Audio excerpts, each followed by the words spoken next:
ఒక సాధారణ మనిషి ప్రపంచవ్యాప్తంగా కోట్ల మందికి గురువుగా ఎలా మారాడు తెలుసా? యోగా మరియు ధ్యానం ఆధ్యాత్మికతతో ప్రపంచాన్ని ప్రభావితం చేస్తున్న వ్యక్తి ఎవరో తెలుసా? అతనే సద్గురు జగ్గీ వాసుదేవ్.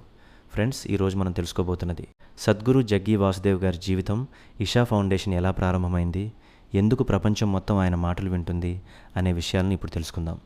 సద్గురు అసలు పేరు జగ్గీ వాసుదేవ్. ఆయన 1957లో కర్ణాటకలో జన్మించారు. చిన్నప్పటి నుంచే ప్రకృతి అంటే ఎంతో ఇష్టం. ధ్యానం, జీవితం గురించి లోతుగా ఆలోచించేవారు. ఒకరోజు మైసూరులోని ఒక కొండపై కూర్చున్నప్పుడు ఆయన జీవితాన్ని మార్చేసిన ఆధ్యాత్మిక అనుభవం ఎదురైంది.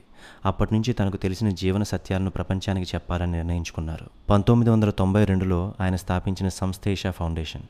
ఇది కేవలం ఆధ్యాత్మిక సంస్థ మాత్రమే కాదు, మానవ జీవితాన్ని మెరుగుపరచడానికి పనిచేసే ఒక పెద్ద ఉద్యమం. ఇషా ఫౌండేషన్లో యోగా ప్రోగ్రామ్స్, ధ్యానం, గ్రామీణ సేవా కార్యక్రమాలు, పర్యావరణ పరిరక్షణ కార్యక్రమాలు నిర్వహిస్తారు. తమిళనాడులోని కోయంబత్తూరులో ఉన్న 112 అడుగుల ఆదియోగి శివుడి విగ్రహం ప్రపంచ ప్రసిద్ధి పొందింది. ఈ విగ్రహం యోగాకు ప్రతీకగా నిర్మించబడింది. ప్రతి సంవత్సరం లక్షల మంది అక్కడికి వెళ్తుంటారు. సద్గురు మాటల్లో ఒక ప్రత్యేకత ఉంటుంది. సాధారణ విషయాలను కూడా ఎంతో లోతుగా చెబుతారు.